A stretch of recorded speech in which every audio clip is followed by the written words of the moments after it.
In presenting a case against the use of drugs, or in favoring the imposition of a policy to curb drug addiction, we might begin by describing the life and death of a 12-year-old boy who became a heroin addict. In arguing for pacifism, we might describe the horrors of war, as in a description of the aftermath of the dropping of an atomic bomb on Hiroshima. The critics of the Vietnam War effectively employed the reading of lists of war dead as an appeal to pity. On the other hand, those who favor the policy of a strong military posture and preparedness might present their case by beginning with a description of the bombing of Pearl Harbor, or a description of the concentration camp at Auschwitz, pointing out how these were partly the result of political isolationism. The appeal to authority. To appeal to authority is to inform your audience that prominent people are in favor of the position you are urging. The appeal to authority, like the appeal to pity, is an attempt to establish a frame of reference for the rest of your case. There is nothing inherently wrong with this appeal. Rather, it is essential to any discussion. We are all forced to take for granted that other people are sometimes experts in their fields and that they are reliable sources of information. Moreover, if you can appeal to the right authorities, you are also guaranteeing a more sympathetic hearing for your case. There are at least 8 qualifications that should be kept in mind when citing authorities. First, you should be sure that the authority you cite is not considered a liar by members of your audience. A man convicted of perjury is hardly a credible witness. A political leader who has once misled people loses his credibility in the eyes of the public. Second, you must present authorities who are considered disinterested by the audience, that is, authorities who do not have a vested interest in the case that you are discussing. The reason for this should be obvious. A man with a vested interest is tempted, either consciously or unconsciously, to construe things in his own favor. Naturally, this makes him an unreliable authority. In certain technical fields, it is next to impossible to misconstrue the facts. On the other hand, there are certain fields where finding a disinterested authority is next to impossible. I am thinking in particular about politics. In an area such as this, the closest thing to an authority would be someone with a distinguished record of predictions, even where those predictions ran contrary to the known interests of the predictor. Third, the audience should consider the authority to be conscientious about the area in which he claims expertise. A man who is not careful about details will soon cease to be considered an authority. Moreover, an expert who relies upon the assistance of a large staff must be sure about the diligence of his staff. A cabinet officer who relies upon a huge bureaucracy can easily be tempted into accepting a report and then presenting it to the public without careful scrutiny. Most of us have noticed how painfully and painstakingly some scientists will make claims, or to what lengths they will go in qualifying the implications of their research.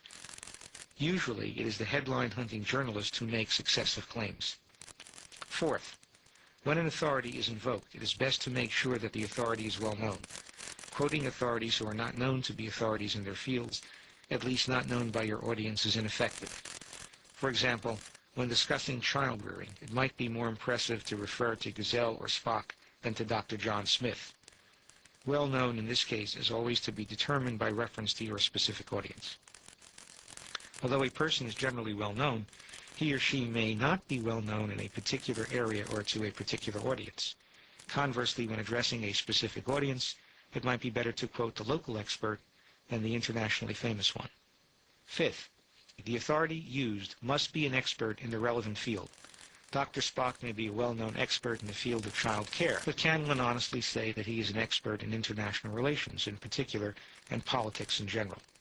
To invoke an authority in one field as an expert in another, perhaps totally unrelated field, opens up one to all kinds of damaging attacks. The one important exception to the foregoing qualification of invoking authorities concerns the use of celebrities, prominent members of society, either theatrical or aristocratic. In a sense, these people are not necessarily experts in anything. However, their sheer prominence will attract attention to a cause or position in a way that no other appeal can match. Sixth, if possible, the authorities cited should be both current and historical. The more technical the issue, the more current should be your authority. Thus, in medical matters, possibly a question about the heart, Dr. Christian Barnard is more to be respected as an authority than Galen or Hippocrates. Statistical studies especially should be as fresh as possible.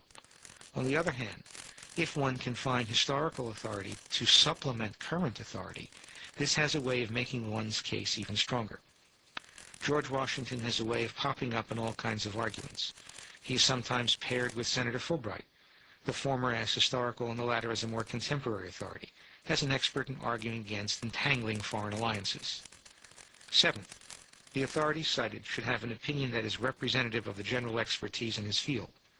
The word representative is a tricky one to define, but it can perhaps be made clear through an example. A great physicist may share many opinions with his colleagues, but he may also have some highly idiosyncratic opinions that are not shared or even are opposed by his colleagues, especially in controversial areas. A nuclear physicist who literally believes that life exists on other planets holds an unrepresentative opinion. The eighth qualification is that the authorities should be as numerous, as diverse, and otherwise as different as possible.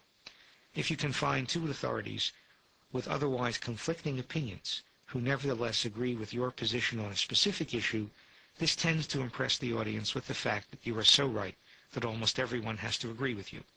For example, it would be foolish to quote the editorial opinion of one newspaper twice in order to support your case. Obviously, once is enough. On the other hand, if you live in an area with two or more newspapers that usually have conflicting editorial frames of reference, but they for once agree on your position, then it is very impressive to quote from both. The appeal to tradition or sacred cows. The appeal to tradition, also known as the ad populum appeal, is the appeal to an ideal, a theoretical or abstract principle to which all people, or at the very least the members of your audience, pay lip service. This is an important principle of argumentation because it is one of those principles that establishes the frame of reference of the discussion.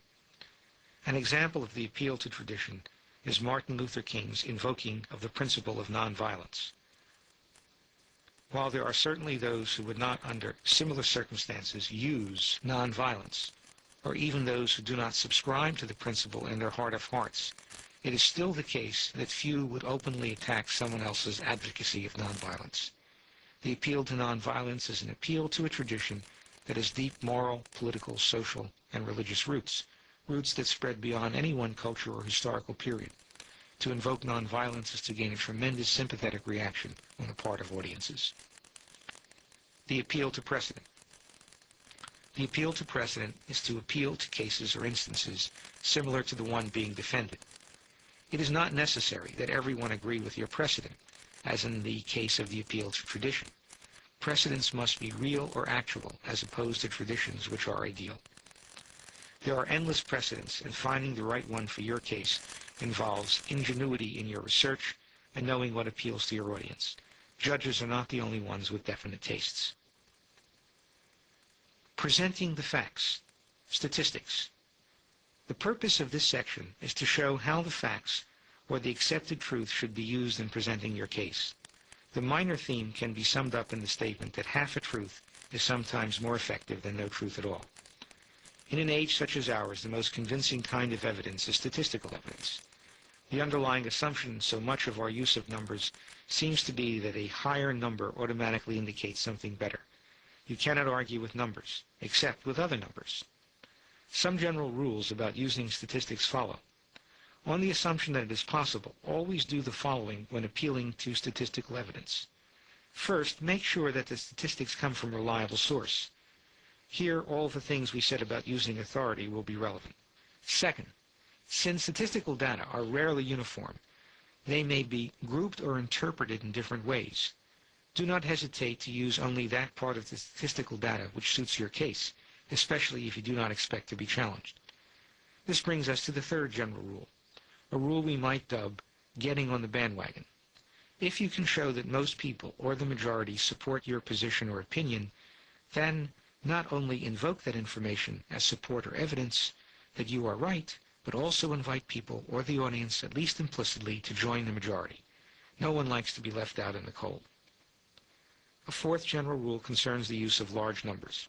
Invariably, large numbers impress people much more than small numbers. When you add to this the fact that even in our society, most people do not really comprehend the use of statistics, percentages, and fractions, it is usually more effective to quote the large number rather than the percentage. It sounds better to say that candidate Smith received 6 million votes. Then